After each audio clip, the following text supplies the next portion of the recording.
I'm completely lost because I just found out that my 42 male wife, 36 female, of 12 years has been having an affair from the police who called me in for questioning involving the assault of her lover.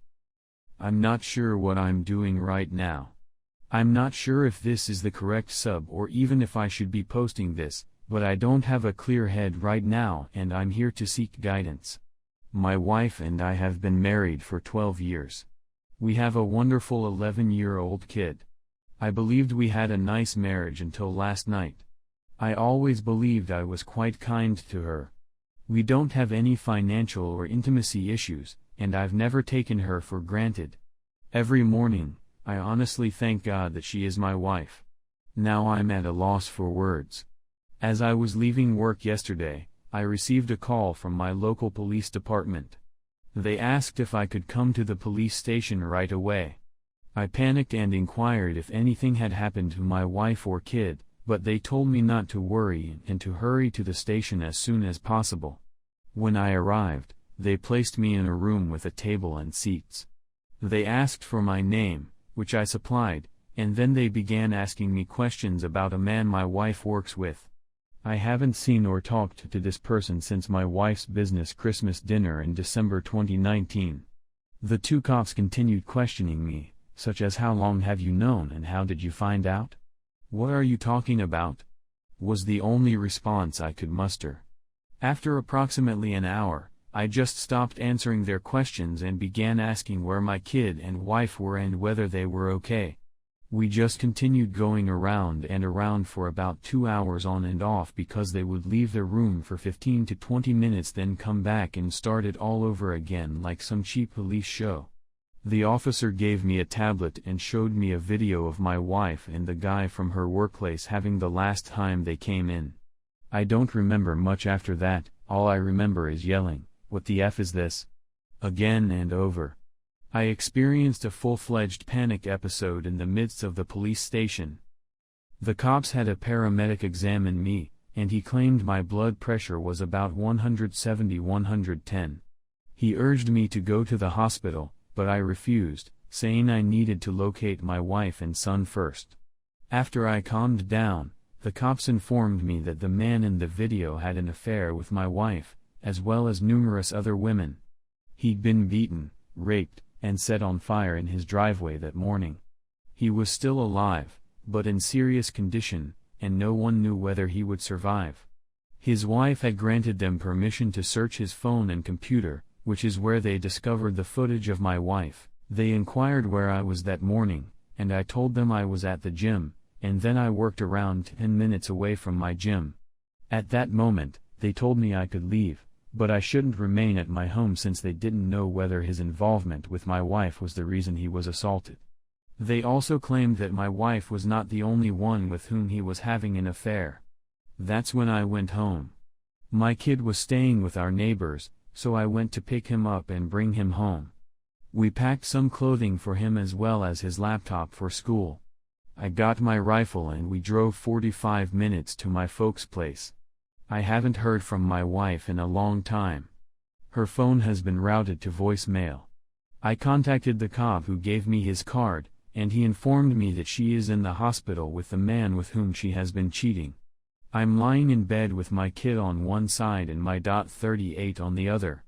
My father is sleeping in his living room recliner with a shotgun over his lap, and I haven't slept in over 30 hours. I'm not sure where to begin. Right now, any advice or thoughts would be much appreciated. I'm in a daze. Update 1. I tried to publish this on Saturday 12/19, but it didn't go through, and I was prevented from reposting since I posed a yes/no question, so here it is again. I'm working right now, so I may not be able to respond as quickly as I'd want. My first post was deleted, but many people contacted me and requested an update. I thought I'd update everyone on what's been going on this week since the responses I received were quite helpful. I truly feel like I owe a huge thank you to this community for helping me get my mind on straight and pointing me in the correct way to get things done as quickly as possible. To those who said my message was a hoax, my only response is that I wish it was true from the bottom of my heart. The reality might be stranger than fiction at times.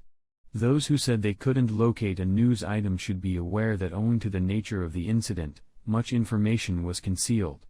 Even our local news channels simply described it as attack, and it was just a brief mention on our evening news.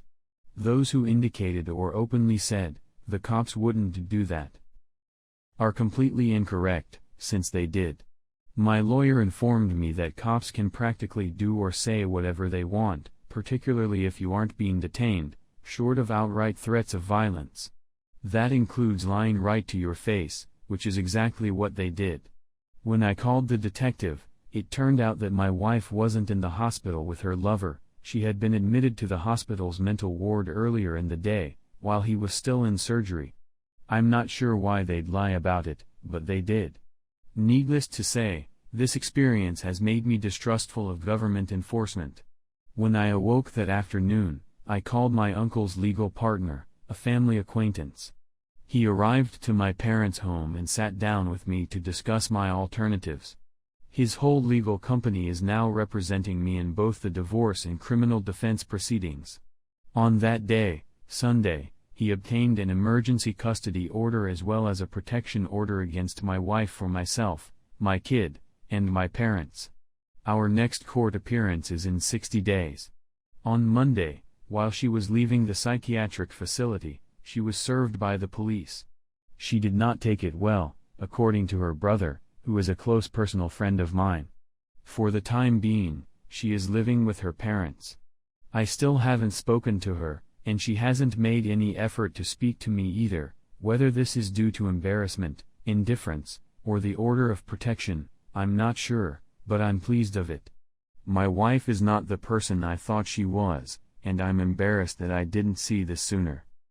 I needed to tell my kid something, so I told him the truth, age appropriate, and the first words out of his lips were, "Please don't let mother take me away."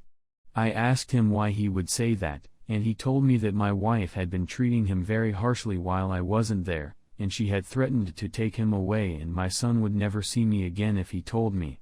She has been mentally tormenting our son, and I have been oblivious to it. To be honest, it devastated me more than the video. I informed the lawyer of what my son had stated, and he utilized my son's statement, as well as her mental condition and commitment, to get immediate custody. I called his school to inquire about treatment services, and he will begin counseling after the beginning of the year. At this moment, I feel like the worst parent to ever walk the earth's surface. What about our families? Her parents contacted me on Tuesday and requested that she come see us. I was still at my parents' house at the time, and I told them they could come, but she couldn't get near us. They both agreed. They were really sorry, and her poor mother couldn't stop weeping the whole time she was with us. Her father was broken-hearted and kept referring to my wife as that girl. They both said that they believed something was wrong with her and that they did not raise her to be this way.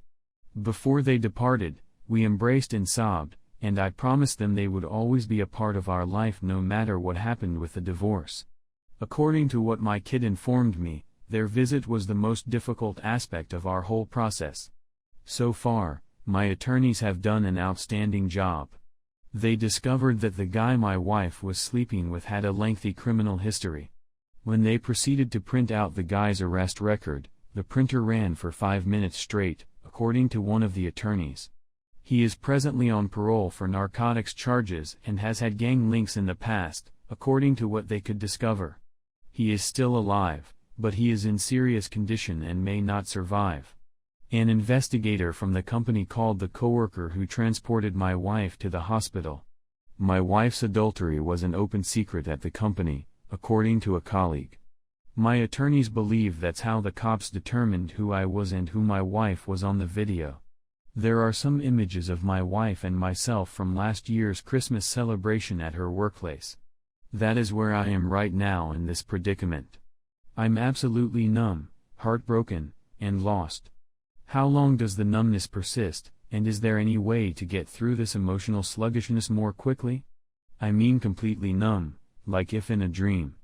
Everything I've stated thus far has felt as though it were happening to someone else.